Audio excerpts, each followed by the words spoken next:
El coleccionista de llaves. Siempre creí que el peligro tocaba la puerta. Nunca imaginé que ya tuviera una copia. En el edificio donde vivía, nadie le prestaba demasiada atención al portero. Era un hombre mayor, de voz suave y pasos que apenas hacían ruido. Algunos decían que llevaba ahí más de 30 años, otros que jamás lo vieron entrar o salir de su propia vivienda. Pero todos coincidían en algo: era confiable, demasiado confiable.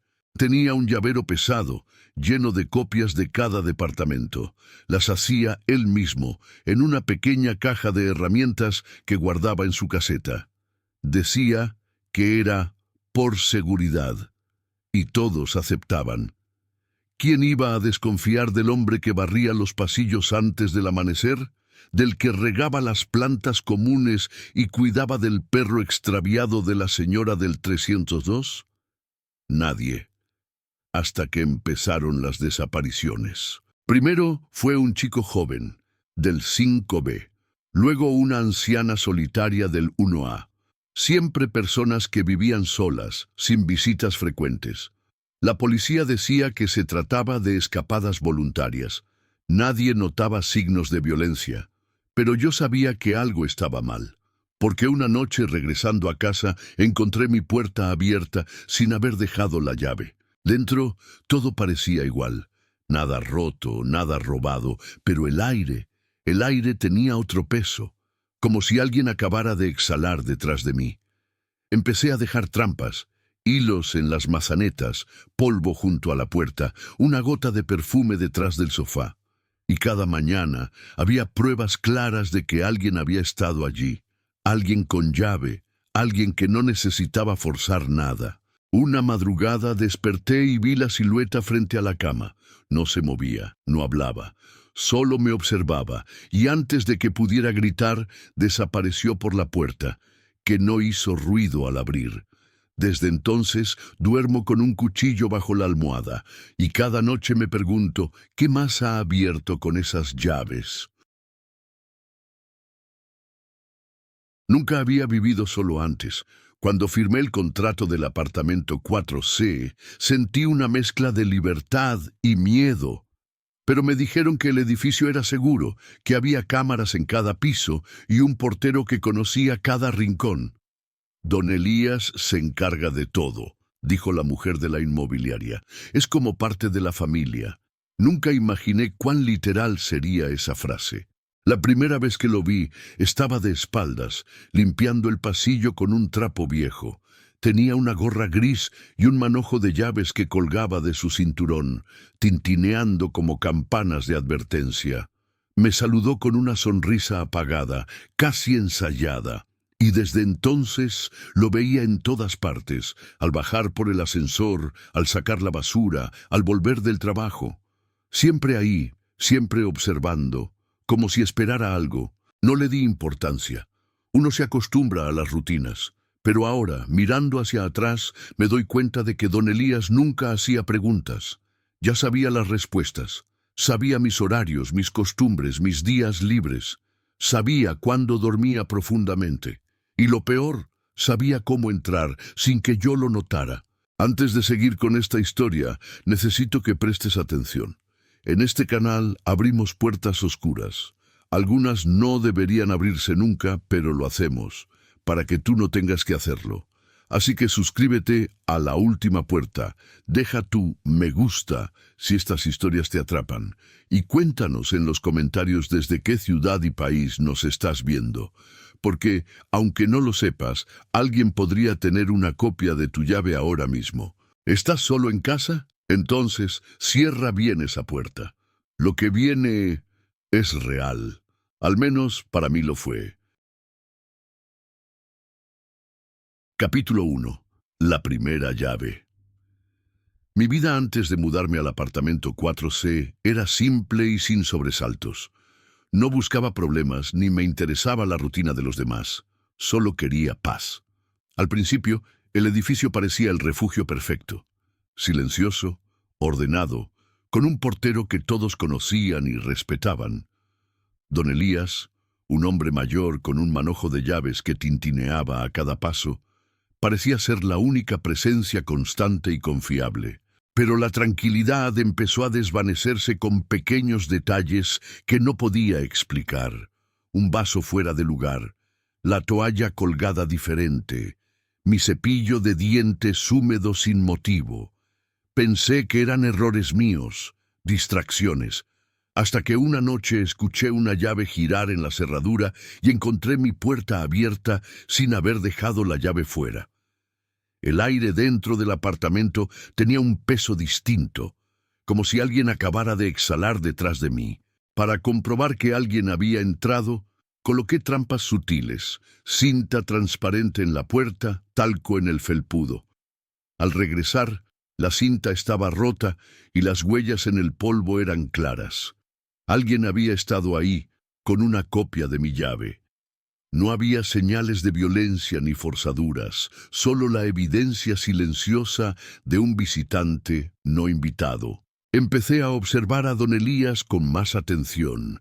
Cambié mis horarios, caminaba en silencio, escuchaba cada ruido. Lo vi hacer copias de llaves con una naturalidad inquietante. Su manojo era más pesado de lo que parecía y parecía formar parte de su cuerpo.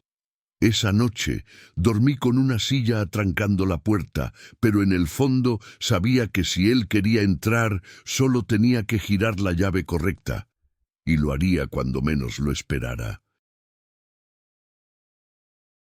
Capítulo 2. Sombras y susurros. La sensación de seguridad se esfumó después de aquella noche. Cada ruido en el edificio se convirtió en una alerta, y el silencio, antes cómodo, se volvió opresivo. Don Elías seguía con su rutina constante, siempre presente, pero había algo en su mirada que no lograba entender, un brillo frío, como si escondiera secretos oscuros. Una madrugada sentí una presencia en la habitación, una sombra inmóvil en la esquina que parecía observarme. No había sonidos, solo una presión en el aire que me heló la sangre. Intenté compartir mi miedo con una vecina, quien me habló de desapariciones inexplicables y puertas abiertas sin explicación, pero nadie se atrevía a señalar a don Elías, porque era intocable. Intenté buscar pruebas revisando las cámaras, pero justo en los momentos sospechosos había cortes inexplicables. La administración evitaba el tema, y todos parecían aceptar la presencia del portero como algo necesario. Mi paranoia crecía, y con ella la certeza de que estaba atrapado en una red que no podía ver. Una noche escuché susurros junto a la puerta, voces que no reconocía pero que sentía familiares. Abrí de golpe y no había nadie, solo el eco de mi propio miedo. Desde entonces, cada día reviso 2 veces la cerradura y busco señales de que alguien ha estado en mi vida sin permiso. Sé que don Elías tiene muchas llaves y que una de ellas abre la puerta de mi existencia. Capítulo 3. La verdad tras la cerradura. Los días se hicieron más difíciles. Ya no podía confiar en ningún ruido ni sombra. Cada sonido en el pasillo me ponía en alerta, y cada puerta cerrada se convertía en un recordatorio de mi vulnerabilidad. Don Elías seguía siendo la figura silenciosa y omnipresente del edificio, pero ahora lo veía con otros ojos, con desconfianza y temor. Intenté hablar con otros vecinos, pero sus miradas evitaban el tema. Sabían más de lo que decían, pero el miedo los mantenía callados. Unos simplemente habían aceptado la situación, mientras que otros, como yo, sentían que algo oscuro crecía detrás de esas paredes. Una noche, mientras revisaba el buzón, encontré un sobre sin remitente. Dentro, una serie de fotografías, puertas abiertas, sombras borrosas, y en algunas, la figura de don Elías sosteniendo llaves, siempre con esa sonrisa fría y distante. La última foto era de mi puerta, tomada desde un ángulo que solo alguien dentro del apartamento podría conocer. Esa misma noche escuché pasos en el pasillo, no los habituales pasos de don Elías, sino unos que parecían acecharme, sigilosos y lentos. Me escondí en el armario, conteniendo la respiración. La puerta se abrió y una figura apareció, pero no pude distinguirla en la penumbra. Solo sentí la presencia, el frío, la amenaza. Desde entonces sé que no estoy solo. Alguien está dentro de mi apartamento cuando no estoy. Alguien con una copia de mi llave. Alguien que no pretende solo vigilar, sino tomar lo que quiere, sin permiso, sin ruido. Y esa persona tiene el rostro de don Elías. Capítulo 4. La trampa invisible. El miedo se volvió una constante. Ya no podía salir tranquilo, ni dormir sin sentir que alguien me observaba desde la oscuridad. Decidí actuar, pero sabía que no podía enfrentar a don Elías directamente. Era parte del edificio, parte de la rutina, y lo peor, nadie me creería. Entonces comencé a preparar mi propia trampa. Instalé cámaras ocultas en el apartamento, pequeñas luces que se encendían con el movimiento y sensores en las puertas. Cada noche esperaba, con el corazón latiendo fuerte, a que el invasor apareciera. Quería pruebas, quería que alguien supiera la verdad. Pasaron días sin que nada sucediera. Pensé que tal vez era paranoia. Pero una noche las cámaras captaron una sombra entrando por la puerta principal. No era don Elías, sino alguien con una capucha que movía las llaves con una familiaridad inquietante. En las grabaciones se veía cómo la figura se movía con calma, revisando cada habitación, como si buscara algo específico. Con esas imágenes fui a la policía, pero me dijeron que no podían hacer nada sin pruebas concretas, sin un detenido. Y más allá de eso, me aconsejaron no hacer acusaciones sin fundamento. Me sentí solo, atrapado en una red invisible donde el peligro no solo era real, sino silencioso. Don Elías continuaba con su vida cotidiana sin levantar sospechas. Para los demás era el buen portero, el hombre amable que todos saludaban. Pero para mí era el dueño de todas las llaves, el verdadero coleccionista de secretos y miedos, y yo era su próxima víctima. Capítulo 5. La última llave. Las noches se volvieron más oscuras, y el miedo ya no era solo una sensación, sino una realidad que se respiraba en cada rincón del apartamento. Sentía los ojos de don Elías en mí, aunque nunca lo veía directamente. Su presencia era un susurro constante, un recordatorio de que no estaba solo. Una madrugada decidí enfrentar la pesadilla. Me quedé despierto, escondido en la penumbra, armado con una linterna y el cuchillo que siempre llevaba bajo la almohada. Sabía que vendría, que intentaría entrar como siempre lo hacía, pero esta vez no estaría indefenso. Cuando la puerta chirrió suavemente, mi corazón casi se detuvo. La silueta apareció, lenta, casi fantasmal. No era solo el portero. Era alguien que había coleccionado secretos, miedo y vidas con sus llaves. Al intentar avanzar, lo enfrenté, y en el forcejeo, la llave cayó al suelo. La recogí y la miré fijamente. Era una copia perfecta de la mía.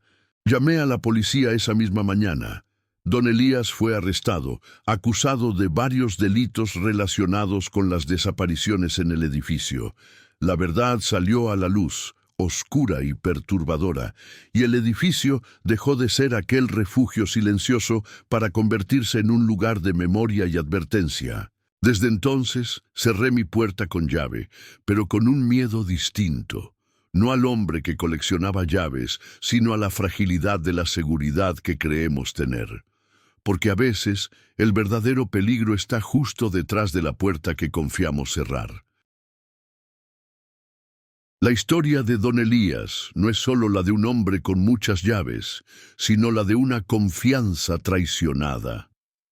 Vivimos rodeados de personas en quienes depositamos nuestra seguridad, sin imaginar que detrás de esa fachada amable puede esconderse alguien dispuesto a romper todos los límites.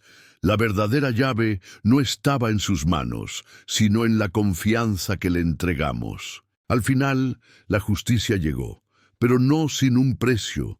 Las heridas invisibles que dejó en quienes sufrieron su vigilancia silenciosa tardarán mucho en sanar. Esta historia nos recuerda que el mal puede ser silencioso, camuflado en lo cotidiano, y que debemos estar atentos a las pequeñas señales, aunque a veces nos cueste verlas. Cierra la puerta, asegura tu hogar, pero no cierres los ojos ante lo que ocurre a tu alrededor, porque a veces la oscuridad no viene de afuera, sino de quienes tienen la llave para entrar sin hacer ruido.